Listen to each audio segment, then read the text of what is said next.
Ngayon, pag-aralan natin ang salita ng Diyos sa sermon na may titulong, Ang Diyos na nagbibigay sa atin ng mga pagpapala.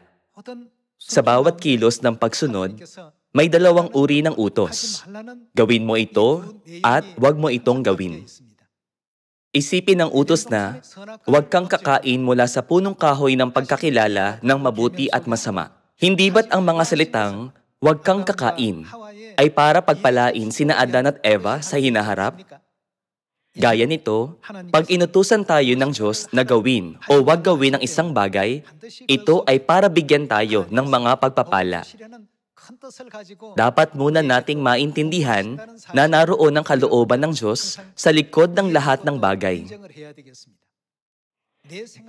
Kung uunahin natin ang mga sarili nating pag-iisip at makamundong kaalaman kaysa sa mga katuruan ng Diyos, iniisip na marami na tayong karanasan sa mundo.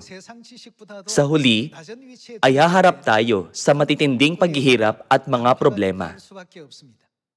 Sa ibang salita, darating sa atin ang kasawiang palad. Hindi lang pisikal na kasawiang palad ang darating sa atin, kundi spiritual na kasawiang palad din. Dahil dito, dapat nating ituring ang salita ng Diyos na mas mahalaga kaysa sa dalisay na ginto, gaya ng ginawa ni David. Tignan natin ang Deuteronomy chapter 8 na nagtuturo na ang salita ng Diyos ay magdadala sa atin ng mga pagpapala. Tignan natin ang Deuteronomy chapter 8 verse 1.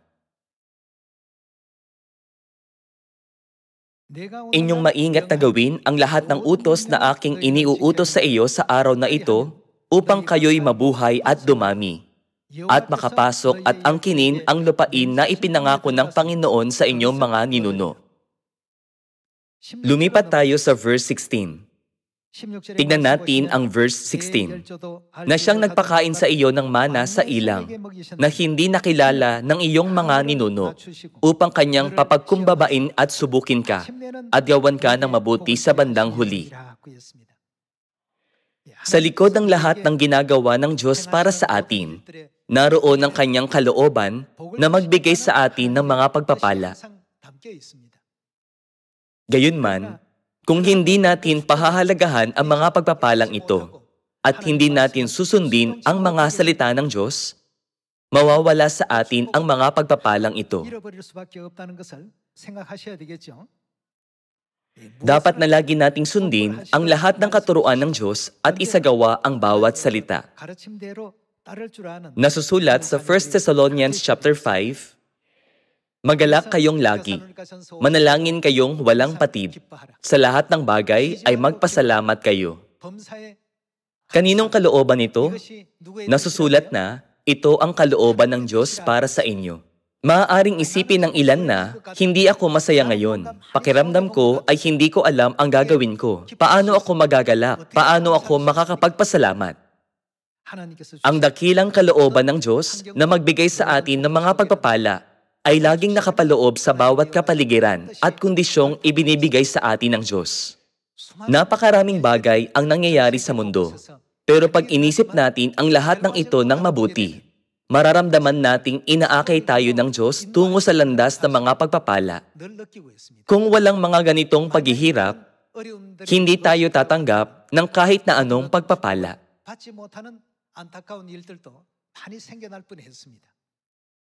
Hanggang ngayon, nakapagtatag tayo ng Zion sa maraming bansa at nakapag-akay ng napakaraming kapamilya tungo sa katotohanan. Para magawa ang lahat ng ito, humarap tayo sa maraming paghihirap. Minsan, tinatanggihan tayo ng mga tao dahil naiiba ang pananampalataya natin sa ibang mga relihiyon. Sa kabila nito, hindi ba't dahil lagi tayong tinutulungan ni na Ama at Ina, ang Church of God ay naitatag sa buong mundo? Kahit na nahihirapan tayo minsan, pag isinasagawa natin ang salita ng Diyos, nakakatanggap tayo ng mga pagpapala. Hindi ba ito ang dahilan kung bakit dapat tayo mamuhay alinsunod sa salita ng Diyos? Tignan natin ang Deuteronomy chapter 28. Sa Deuteronomy chapter 28 verse 1, nasusulat na, Kung susundin mo ang tinig ng Panginoon mong Diyos at maingat mong gagawin ang lahat ng kanyang mga utos na aking iniuutos sa iyo sa araw na ito, ano ang gagawin ng Diyos? Itataas ka ng Panginoon mong Diyos sa lahat ng mga bansa sa lupa. Mga kapatid, naniniwala ba kayo sa mga salitang ito?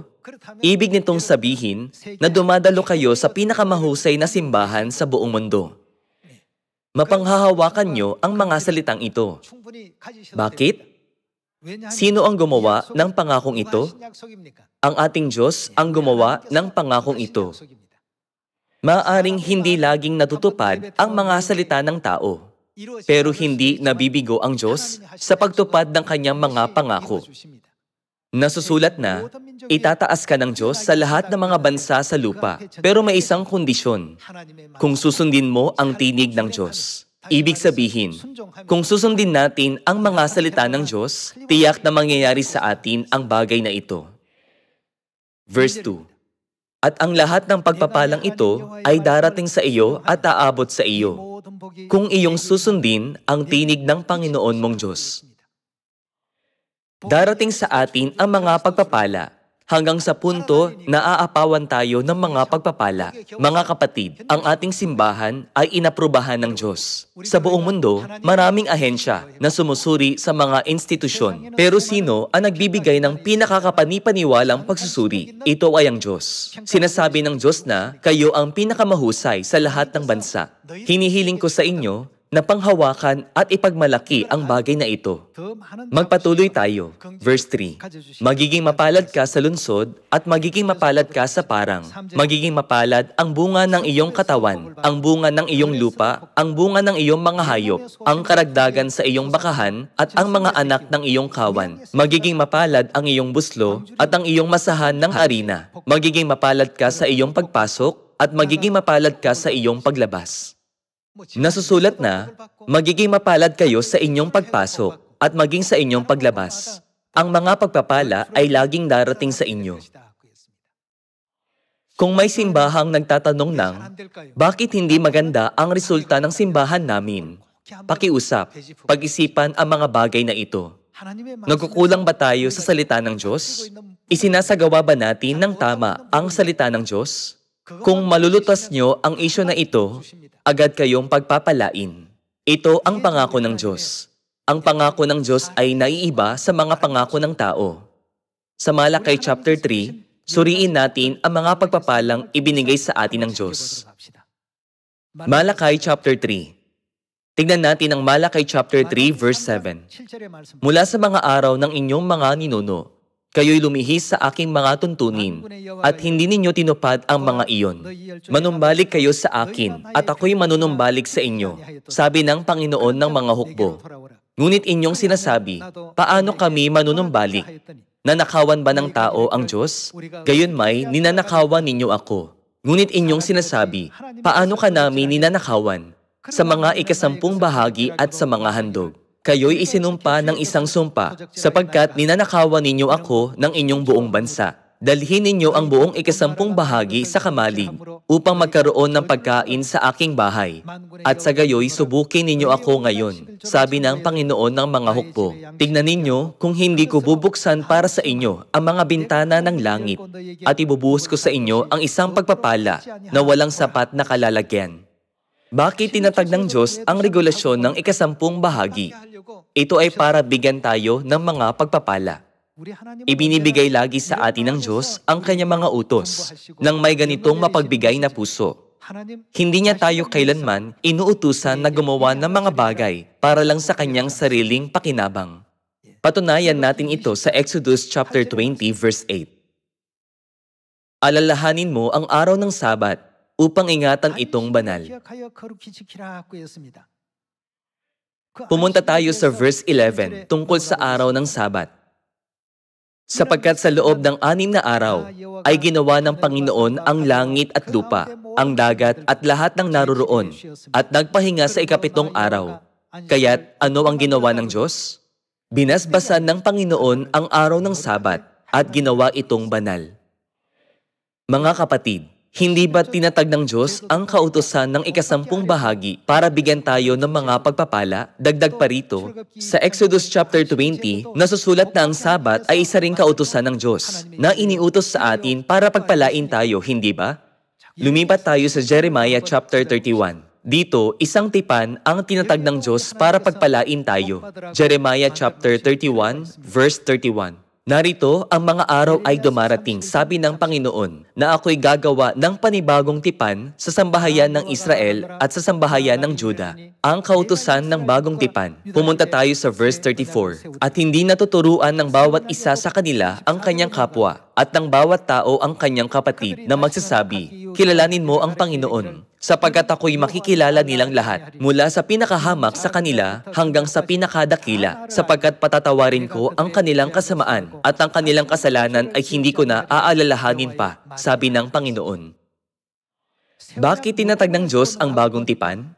Tinatag ito ng Diyos para bigyan tayo ng pagpapala na kapatawaran ng mga kasalanan. Dapat nating alalahanin na anuman ang iutos sa atin ng Diyos, ito ay dahil nais niya tayong bigyan ng mga pagpapala sa huli.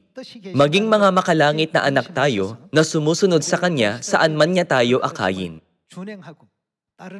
Jeremiah chapter 4, verse 5. Ipahayag ninyo sa Juda at ibalita ninyo sa Jerusalem at inyong sabihin, inyong hipan ang trumpeta sa buong lupain. Sumigaw kayo ng malakas at inyong sabihin, magtipon-tipon kayo at tayo'y magsipasok sa mga lunsod na may kuta. Magtaas kayo ng watawat paharap sa Zion. Kayo'y magsitakas upang maligtas. Huwag kayong magsitigil, sapagkat ako'y nagdadala ng kasamaan mula sa hilaga at ng malaking pagkawasak. Sinabi ni Propetang Jeremias na, magtaas kayo ng watawat paharap sa Zion. Magsitakas kayo patungo sa Zion. Buksan natin ang Psalm chapter 133 para malaman natin ang mga pagpapalang matatanggap natin sa Zion. Tignan natin ang Psalm chapter 133 verse 1. Narito, napakabuti at napakaligaya kapag ang magkakapatid ay sama-samang namumuhay na nagkakaisa. Ito'y gaya ng mahalagang langis sa ulo na tumutulo sa balbas ni Aaron, tumutulo sa laylayan ng kanyang damit. Ito ay gaya ng hamog sa Hermon na pumapatak sa mga bundok ng Zion, sapagkat doon, saan? Sa Zion. Doon iniutos ng Panginoon ang pagpapala. Ano ang pagpapalang iniuutos ng Diyos? Ang buhay magpakailanman. Sa Zion, ipinagkakaloob sa atin ng Diyos ang pagpapala na buhay na walang hanggan. Kung gayon, hindi ba't napakapalad natin na nasa Zion tayo ngayon? Saan natin matatanggap ang buhay na walang hanggan na hindi nakamit maging ni Emperador Qin Shi Huang bilang pagsunod sa katuruan ng Diyos na magsitakas kayo patungo sa Zion nang hindi nagsisitigil. Nakapunta tayo sa Zion at tumanggap ng buhay na walang hanggan. Pag sinusunod natin ang bagong tipan, binibigyan tayo ng Diyos ng kapatawaran ng mga kasalanan. Pinagpapala rin tayo ng Diyos sa pamamagitan ng araw ng Sabat. Higit pa rito, sa Malakay chapter 3, sinasabi ng Diyos na, subukin niyo ako at tignan niyo kung hindi ko kayo pagpapalain. Gaya ng nakikita natin, mauunawaan natin na ang bawat kautusan na ibinibigay ng Diyos ay naglalaman ng mga pagpapala para sa mga sumusunod sa salita ng Diyos. Hindi natin dapat nakalimutan kailanman na sa lahat ng kautusan ng Diyos, nakapaloob ang malalim na kalooban ng Diyos na bigyan tayo ng mga pagpapala sa huli. Kung gayon, kailan natin matatanggap ang mga pagpapalang ito? Ipagpalagay na kayo ay kasalukuyang nagtatrabaho at nakakatanggap ng buwan ng sahod. Araw-araw nyo bang nararamdaman na ginagantimpalaan kayo para sa pagtrabaho nyo? Kailan nyo tunay na nararamdaman na ginagantimpalaan kayo? Nararamdaman nyo ito pag sumasapit ang araw ng pagsahod. Bago ito sumapit, pakiramdam nyo na tila nagtatrabaho lang kayo. Marahil ay naiisip nyo na, narinig ko na tiyak na pagpapalain ako ng Diyos, na ipangilin ko na ang Sabat ng 1,000 beses. Pero nasaan na ang mga pagpapalang ipinangako sa akin ng Diyos? Mga kapatid, pakiusap, hintayin ang araw ng inyong pagsahod. Makikita nyo kung ano ang mapapa sa inyong kamay. Nangako sa atin ng Diyos na bibigyan niya tayo ng mga pagpapala sa huli. Sinasabihan tayo ng Diyos na pumunta sa Zion nang may ganitong pananampalataya. At pag pumupunta tayo sa Zion, Natatanggap natin ang pagpapala na buhay na walang hanggan. Sunod, lumipat tayo sa Matthew chapter 28 verse 18. Chapter 28 verse 18. Lumapit si Jesus at sinabi sa kanila, "Ang lahat ng otoridad sa langit at sa ibabaw ng lupa ay ibinigay na sa akin. Kaya't sa paghayo ninyo, gawin ninyong alagad ang lahat ng mga bansa. Bautismohan ninyo sila sa pangalan ng Ama at ng Anak at ng Espiritu Santo. At turuan silang sundin ang lahat ng mga bagay na iniutos ko sa inyo. At narito, ako'y kasama ninyong palagi hanggang sa katapusan ng panahon." Sa madaling salita, hindi ba't ang ibig sabihin ni Jesus ay, mangaral kayo ng masipag? Kung masipag tayong nangangaral, anong uri ng mga pagpapala ang matatanggap natin? Alamin natin ito sa Daniel chapter 12. Tingnan natin ang Daniel chapter 12 verse 2. Marami sa mga natutulog sa alabok ng lupa ay magigising. Ang iba'y tungo sa buhay na walang hanggan at ang iba'y tungo sa kahihiyan at sa walang hanggang paghamak. Ang mga pantas ay magniningning na tulad ng kaningningan ng langit at ang mga nagpabalik ng marami sa katuwiran. Sa ibang salita, ang mga masipag na nangangaral ay para mga bituin magpakailanpaman. Sinabi ng Diyos na ang mga nagpabalik ng marami sa katuwiran ay magniningning na para mga bituin magpakailanpaman. Pag nakikipagkontrata ang mga tao, responsibilidad nila na tuparin ang lahat ng napagkasunduan. Gaano pa kaya tayo dapat na umasa na tatanggap tayo ng 10,000 pagpapala na ibibigay ng Diyos sa sangkatauhan sa maluwalhating araw ng Diyos? Hindi natin ito dapat nakalimutan kailanman. Karaniwang ibinibigay ang mga gantimpala pag nakompleto na ang gawain. Sa parehong paraan, ipinapangako ng Diyos na ibibigay ang lahat ng pagpapala sa mga anak sa Zion sa araw ng luwalhati. Kaya hindi tayo dapat napanghinaan ng loob sa mga gawaing ginagawa natin ngayon. Kung hindi, maaari nating maiwala ang mga pagpapala ng Diyos sa kalagitnaan. Dapat tayong sumulong hanggang sa huli. Ibibigay ang mga pagpapala sa huli. Pero kung susuko tayo sa kalagitnaan, papasok ba tayo sa makalangit na Kanaan? Tignan natin ang mga Israelita na nabuhay sa ilang sa loob ng 40 taon.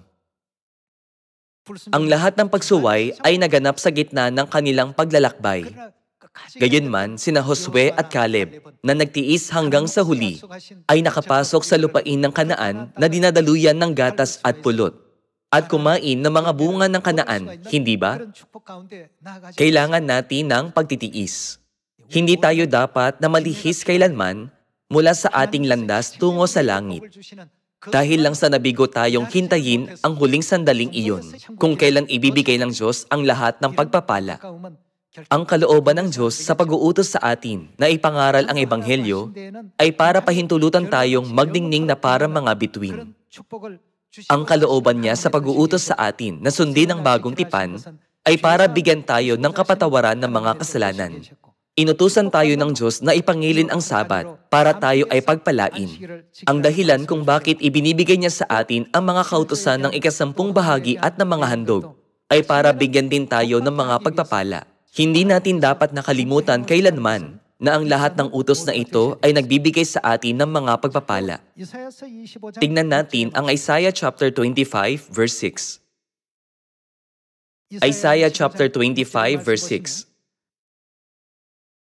At sa bundok na ito ay gagawa ang Panginoon ng mga hukbo sa lahat ng mga bayan ng isang kapistahan ng matatabang bagay, ng isang kapistahan ng mga nilumang alak, ng matatabang bagay na puno ng utak, ng mga lumang alak na totoong dinalisay. At kanyang wawasakin sa bundok na ito ang takip na inilagay sa lahat ng mga bayan at ang lambong na iniladlad sa lahat ng bansa. Lulunukin niya ang kamatayan magpakailanman. Ano ang gagawin ng Diyos para maakay tayo tungo sa ganitong uri ng kaluwalhatian? Sa Hebrews chapter 9, nasusulat na ang Diyos ay darating sa ikalawang pagkakataon.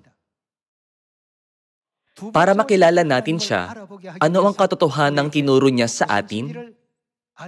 Tinuro niya sa atin ang Paskwa ng Bagong Tipan, ang Sabat at ang regulasyon ng belo. Hindi ba niya tinuro sa atin ang lahat ng katotohanan ng sinaunang simbahan? Habang natutunan ang mga ito sa Biblia, maaaring isipin lang ng ilan na, tama ito, mali iyan. Gayunman, hindi natin dapat nakalimutan kailanman na ang katuruan ng Diyos ay naglalaman ng mga pagpapala. Matapos malaman ang lahat ng katotohanan, nakilala niyo ba ang ikalawang pagdating na Kristo, ang siyang lumulunok ng kamatayan magpakailanman? Tinanggap natin siya sinasabing, ito'y ating Diyos. Makikilala ba siya agad ng mga hindi pa nakakaalam ng Paskwa? Hindi ito maiintindihan ng mga hindi nakakaalam ng Bagong Tipan. Lumipat tayo sa verse 9. Verse 9. At sasabihin sa araw na iyon, ito'y ating Diyos. Hinintay natin siya at ililigtas niya tayo. Ito ang Panginoon. Ating hinintay siya, tayo'y matuwa at magalak sa kanyang pagliligtas. Hindi niyo ba maunawaan na ang nilumang alak na lumulunok sa kamatayan ay ang alak ng Paskwa? Dahil dito, ipinag-utos sa atin ng Diyos na ipagdiwang ang Paskwa, ipangilin ang Sabat. Kung susundin natin ang mga regulasyon ng Diyos, hindi lang tayo tatanggap ng mga pagpapala sa lupang ito, kundi prinupisiya rin na may mga pagpapalang nakalaan sa atin sa langit. Pinanghahawakan ito, dapat nating tapusin ang takbuhin ng buong puso. Sa mundong ito, maging ang pinakamaliit na problema ay maaaring magdulot ng matinding pagdurusa na nagpapahirap sa atin na mapagtagumpayan ito.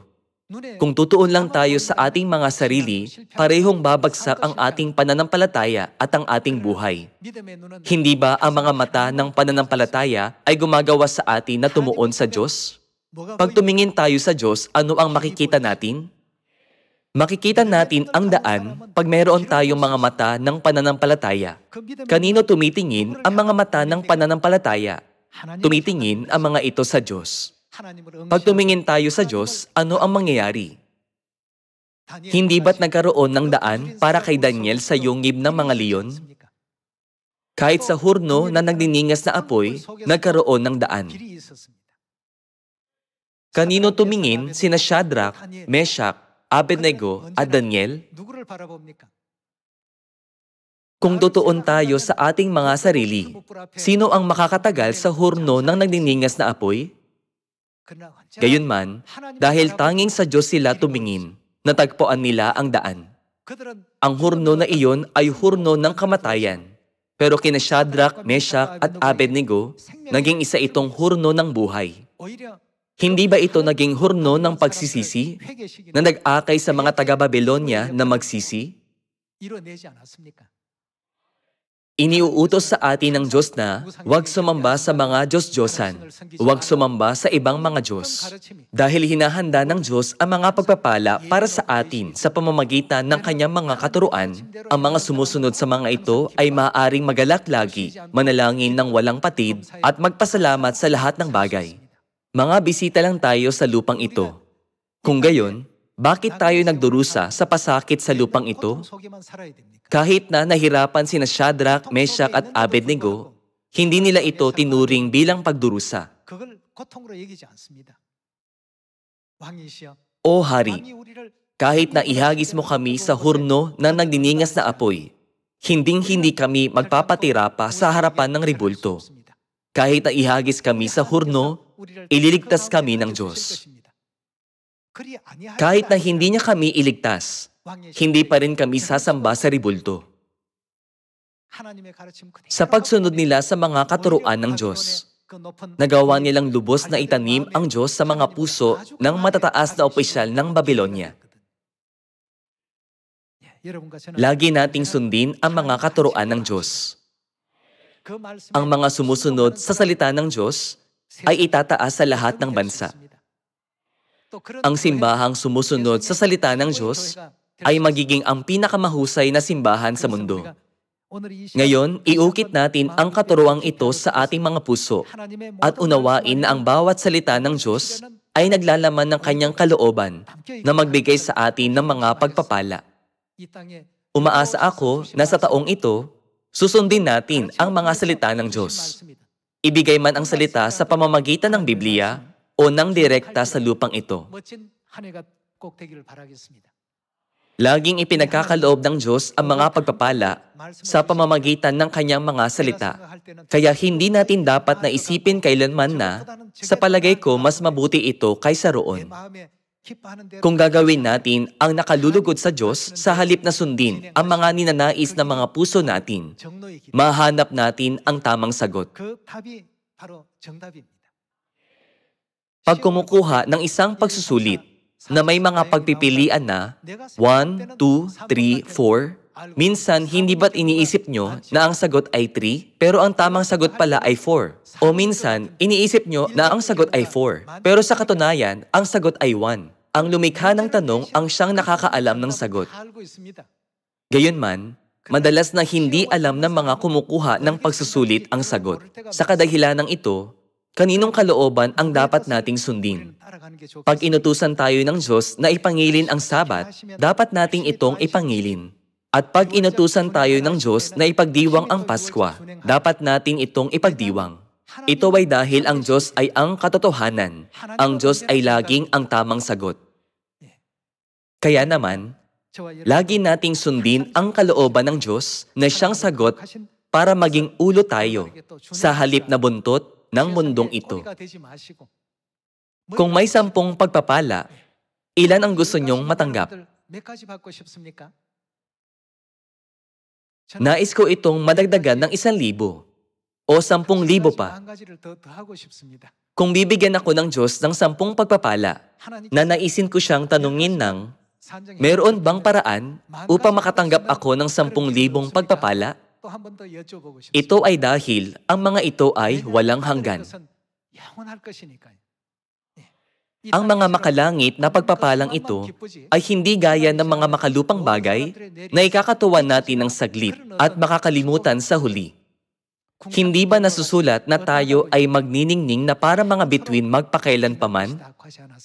Naniniwala sa mga salitang ito, paantigin natin ang mga puso ni na Ama at Ina para masabi nila na, binalak namin kayong bigyan ng 10 pagpapala, pero nais namin kayong bigyan ng 10 pang pagpapala. Umaasa na mabibigyang lugod natin ng Diyos sa taong ito. Nais kong tapusin ang sermon ngayon. Maraming salamat.